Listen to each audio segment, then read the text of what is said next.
Cagayan matatagpuan ang bayan ng Alakapan. Isang lugar na payapa, luntian at sagana sa biyaya ng kalikasan. Dito isinagawa namin ang aming paglalakbay, isang karanasang nagbigay sa amin ng bagong pag-unawa sa kahalagaan ng agrikultura at kabuhayan ng aming bayan. So guys, kukuha kami ngayon ng mga isda. Ito po yung inaapan nila para makakuha. Let's experience! Ang aming unang pinuntahan ay ang ilog, kung saan kami ay namingwit ng isda. Habang nakatingin kami sa malinaw na tubig, natutunan namin ang halaga ng tiyaga at pag-asa. Ang pangingisda ay tila larawan ng buhay. May mga panahong walang huli, ngunit kung magpapatuloy ka, darating din ang biyaya. Ano po ang trabaho ninyo dito sa Onyas Farm? Magbabantay. Magbabantay.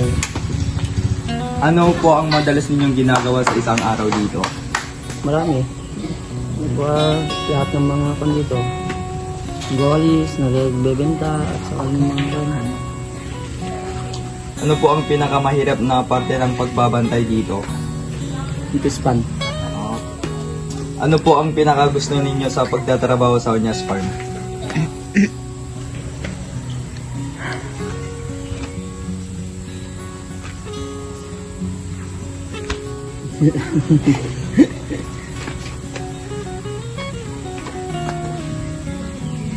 Ako pa. Asa sa balay. Kailang Ilocano dito. Pwede na giluan dito. Ano Sige. ti kahit ang mga trabaho dito? Kahit ko lang tatlong asa sa lang nga pagubrahan. Na mataktak yung oras. Lang. Sige tito, thank you. Sige, Tapos ay nagtungo kami sa palayan upang tumulong sa pag-reaper at pag-spray ng mga pananim. Ramdam namin ang init ng araw at pagod ng mga magsasaka. Ngunit higit namin naramdaman ang kanilang dedikasyon. Sa bawat patak ng pawis ay may kapalit na ani. At sa bawat ani ay may buhay na nagbibigay sa ating lahat. Sumunod ay tumulong kami sa pagbilad ng irik. Habang iniikot namin ang mga butil sa ilalim ng araw, nakita namin kung gaano kahalaga ang bawat yugto ng produksyon ng bigas.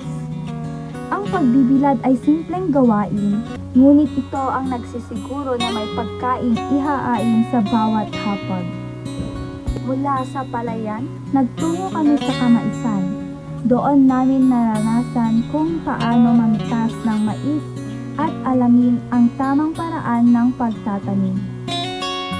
Sumunod namin pinuntahan ang Kamanukan, kung saan natutunan namin kung paano alagaan ang mga manok, mula sa pagpapakain hanggang sa pangangalaga ng kanilang tirahan. Dito namin napagtanto na ang agrikultura ay hindi lamang pagtatanim, kundi pati pag-aalaga ng mga hayop na nagbibigay kabuhayan sa mga tao. Hindi rin mawawala ang pag-aalaga ng kambing. Habang pinagmamasdan namin silang kumakain ng damo, nakita namin kung gaano kahalaga ang bawat hayop sa kabuhayan ng ating bansa. Pagkatapos ay nagtungo kami sa gulayan. Dito namin nakita ang sariwang mga gulay na inaalagaan ng mga mamamayan, mula sa talong at kamatis hanggang sa pechay at mustasa. Habang nakikita namin ang mga halamang ito, naisip namin sa maliit na lupa, maaaring magsimula ang malaking pagbabago. Ulit lang. Kaano ti panag-aani yun dito yung lakon no? Kaano ti panag-umpisa ti panag-mulmula yun?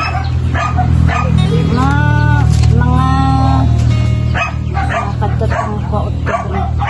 November, kasi yan. Ti panag-aani la? Di pinagmula mais. Basta mati mapagay. Panagbubunobon dahil November. Kat no, agan ani kayo la, nagpurpuros kayon tota. After. Mga 5 nga bulan kasi yan. Basta mo lati mais. Alaga yu pa agita kalding lula.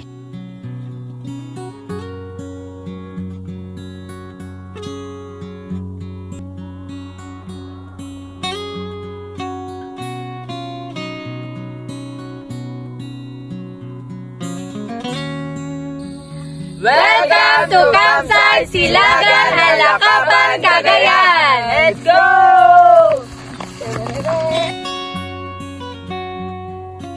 Sa Silagan, kami ay nagtanim ng mga puno. So guys, magtatanim tayo ng mahogany. Habang inilulubog namin ang aming mga kamay sa lupa, naramdaman namin ang koneksyon sa kalikasan. Ang bawat punong itinanim namin ay sumisimbolo ng bagong buhay, may binhing magbibigay lilim at pag-asa sa susunod na henerasyon.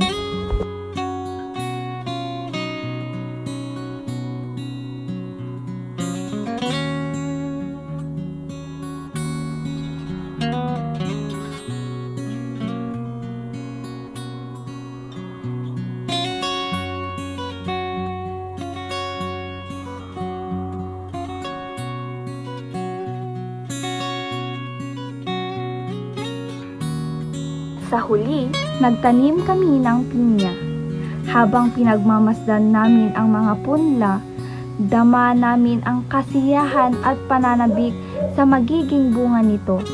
Ang pagtatanim ng pinya ay nagpapaalala sa amin na ang lahat ay magagandang bagay ay nagsisimula sa maliit, sa pagtitiyaga at malasakit at sa pagmamahal sa lupa. Sa buong paglalakbay na ito, marami kaming natutunan. Nakita namin ang halaga ng agrikultura, habang lamang bilang kabuhayan, kundi bilang paraan sa pamumuhay ng mga puno ng dangal at dedikasyon. Ang bawat tanim, bawat isda, bawat hayop at bawat punong itinanim ay patunay na ang bayan ng Alakapan ay tunay na buhay sa biyaya ng kalikasan. Ito ang aming lakbay sa Naysay, isang paglalakbay ng pagkatuto, pagmamalasakit at pagmamahal sa lupa. Sa bayan ng Alakapan, ang bayan na patuloy na nagbibigay buhay at pag-asa sa aming lahat.